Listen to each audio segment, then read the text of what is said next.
பார்க்க போறோம் அப்படின்னு பார்த்தீங்கன்னா, டிஆர்பி மற்றும் பள்ளி கல்வித்துறையில வந்திருக்க சில பல முக்கியமான தகவல்களை பார்க்கலாம். உதவி பேராசிரியர் தேர்வில் குளறுபடி, திடீர் திருப்பம் என்ன நடந்திருக்கு?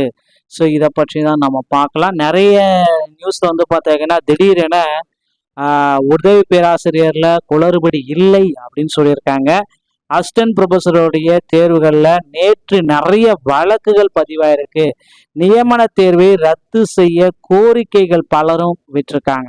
ஸோ நிறைய பேர் வந்து பார்த்தீங்கன்னா கோரிக்கைகள் கேட்டிருக்காங்க. இதை பற்றின ஒரு முழுமையான தகவல் இந்த ஒரு வீடியோவின் வாயிலாக இப்பொழுது நம்ம பார்க்க போறோம். ஸோ பணியில் உள்ள ஆசிரியர்களுக்கான தகுதி தேர்வை தேர்ச்சி மதிப்பெண்கள் 35% குறைக்க வேண்டும் அப்படின்ட்டு பாமக தலைவர் அன்புமணி ராமதாஸ் அவர்கள் கோரிக்கை வச்சிருக்காங்க. தமிழ்நாட்டில் கடந்த 2011ஆம் ஆண்டுக்கு முன் பணியில் சேர்ந்த இடைநிலை மற்றும் பட்டதாரி ஆசிரியர்களுக்கான ஆசிரியர் தகுதி தேர்வு ஜூலை 4, 5 தேதிகளில் நடைபெற உள்ளது. பணியில் உள்ள ஆசிரியர்கள் தகுதி தேர்வில் எளிதாக வெற்றி பெறுவதற்கு பல மாநிலங்களில் சிறப்பு திட்டங்கள் அறிவிக்கப்பட்டுள்ள நிலையில் தமிழ்நாட்டில் மட்டும் அத்தகைய திட்டங்களை அறிவிக்காதது ஆசிரியர்களுக்கு ஏமாற்றம் அளிக்கிறது. கல்வி உரிமை சட்டம் 2011ஆம் ஆண்டு நடைமுறைப்படுத்தப்பட்ட இடைநிலை பட்டதாரி ஆசிரியர்களுக்கான பணிகளுக்கு தேர்வு நடத்தி அதில் வெற்றி பெற்றவர்கள் மட்டுமே பிற விதிகளை பின்பற்றி நியமிக்கப்படுகின்றனர். 2011ஆம் ஆண்டுக்கு முன் பணியில் சேர்ந்தவர்கள் தகுதி தேர்வு கட்டாயம் என்ற நிலை இருந்தது. ஆனால் அவர்களுக்கு தகுதி தேர்வை கட்டாயமாக்க வேண்டும் என்ற தொடர்ந்தப்பட்ட வழக்கை உச்சநீதிமன்றம் 2011க்கு முன் பணியில் சேர்ந்த ஆசிரியர்களும் 2028ஆம் ஆண்டு ஆகஸ்ட் மாதத்திற்கு முன் தேர்வில் வெற்றி பெற வேண்டும்.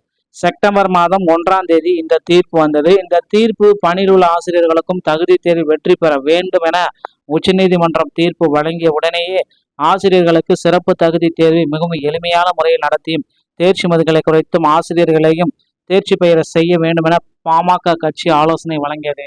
அதை அப்போது ஏற்காத திமுக அரசு மத்திய அரசுக்கு கடிதம் எழுதுவது, உச்சநீதிமன்றத்தில் சீராய்வு மனுக்களை தாக்கல் செய்வது உள்ளிட்ட நடவடிக்கைகளை காலம் தாழ்த்தியிருக்காங்க. ஸோ 2011ஆம் ஆண்டு பணிக்கு முன்பாக சேர்ந்த ஆசிரியர்கள் பயின்ற பொழுது பாடத்திட்டமும் இப்பொழுது உள்ள பாடத்திட்டமும் முற்றிலும் வேறு மாறுபட்டது என்பதால் ஆசிரியர்களால் தகுதி தேர்வு எழுதி தேர்ச்சி பெறுவது கடினமாகும். அதனால் அவர்களுக்கு தேர்ச்சி மதிப்பெண்களில் சலுகைகள் வழங்க வேண்டும் அப்படின்னு கோரிக்கைகள் வச்சிருக்காங்க. ஸோ டிஆர்பியில் இந்த முக்கியமான அறிவிப்புகள் அப்படின்றது ரொம்ப ரொம்ப முக்கியமான செய்திகள். ஸோ தயவு செய்து டெட்டுடைய தீர்மானத்தை நிறைவேற்றுங்க அப்படின்றது கோரிக்கைகள் வந்திருக்கு. ஸோ 35%.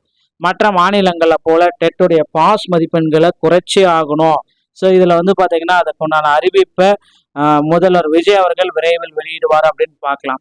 அடுத்து இந்த உதவி பேராசிரியர்களுடைய தேர்வில் சிலருடைய மதிப்பெண்களில் வண்ண அடையாளம் எல்லாமே போட்டிருக்காங்க.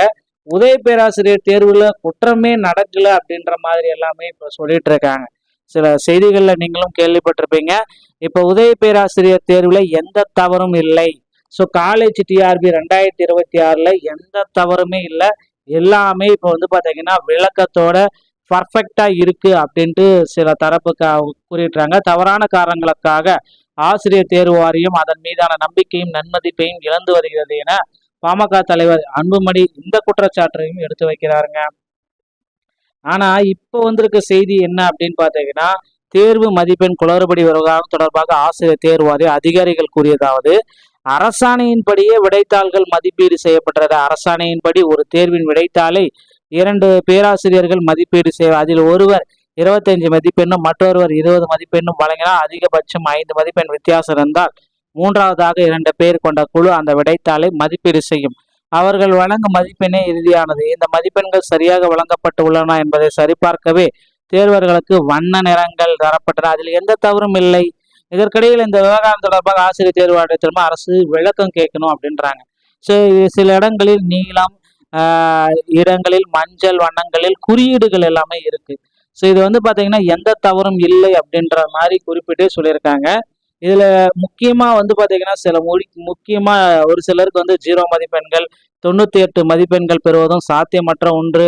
இப்படி எல்லாமே வந்து பார்த்தீங்கன்னா குறை வச்சிருக்காங்க. தமிழ்நாடு அரசு பாலிடெக்னிக் விரிவாளர்கள் தேர்வு செய்வதில் 2017ஆம் ஆண்டில் நடந்த முறைகேடுகளில் அது தொடர்பாக இப்பொழுது விசாரணை நடத்தி வருவதையும் தமிழ்நாட்டு மக்கள் இன்னும் மறக்கவில்லை. ஸோ அதனால இந்த தேர்வையே ரத்து செய்யுங்க அப்படின்ற மாதிரி கோரிக்கைகள் பல போயிட்டு இருக்கு. ஸோ நிச்சயமா இந்த தேர்வுகளை ரத்து செய்யப்படுவதற்கு நிறைய வாய்ப்புகள் இருக்கு மக்களே. ஸோ 100% இந்த தேர்வு ரத்தாகுமா அப்படின்றத நம்ம விரைவில் எதிர்பார்க்கலாம். அடுத்து டிஆர்பியில் இன்னும் ஒரு சில முக்கியமான தகவல்கள் நமக்கு வர இருக்கு. அது என்ன அப்படின்னு பார்த்தீங்கன்னா, ஆசிரியர் தேர்வு வாரியத்தில் முதல்வர் விஜய் அறிவித்த புதிய அறிவிப்புகள் இதில் நடக்குதுங்க. ஸோ டிஆர்பியில் 5 புதிய தேர்வுகளை நடத்த இருக்காங்க. எஸ்ஜிடி, பிடி மற்றும் பிஜிடியோடைய புதிய தேர்வுக்குண்டான நோட்டிஃபிகேஷன் விரைவில் வரும் அப்படின்றது எல்லோருடைய எதிர்பார்ப்புமா இருக்கு. ஆர்ட்ஸ் டிஆர்பி வந்து பார்த்தீங்கன்னா 100% ரத்து செய்ய போகிறது உறுதியாகப்பட்டது. அதே போல் 2013, 17 டெஸ்ட்டில் பாஸ் பண்ணவங்க 2011 டெஸ்ட்டில் பாஸ் பண்ணவங்களுக்குண்டான போஸ்டிங் எல்லாமே போடணும் அப்படின்ற மாதிரி கோரிக்கைகள் இருக்குது. நான் வெயிட் பண்ணிட்டு இருக்காங்க. ஸோ அடுத்தடுத்த தகவல்களுக்காக நாம் இணைந்திருப்போம். மீண்டும் ஒரு நல்ல தகவலோட நான் உங்களை சந்திக்கிறேன். நன்றி, வணக்கம்.